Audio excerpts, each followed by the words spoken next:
All right, this is the Chestnut Poolhouse ADU. Eventually there'll be a pool where I'm standing. Second Dwellings is building this, so we got Craig and Rick here.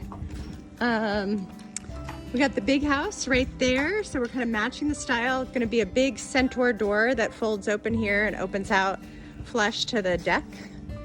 So coming in here, this is more of kind of like a studio.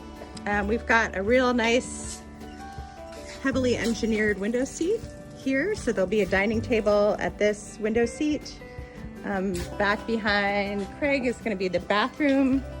You can see the drain there, so the recess area, and we have a door that's going to go to the outside. And then when you stand up in the bathroom, we'll have a drop ceiling, but there'll be a big cool skylight up above there, size to be determined. And then there'll be a wall right here between Craig and I. Yep. And the kitchen Nice big kitchen wall. will be right here. So a big kitchen wall. Then this area out here is going to be the living room space. TV media in the corner, but they'll be able to sit here and look right out to the pool. Big transom windows. So a nice big lofty space. So thanks for touring the not so small Chestnut ADU built by Second Dwellings.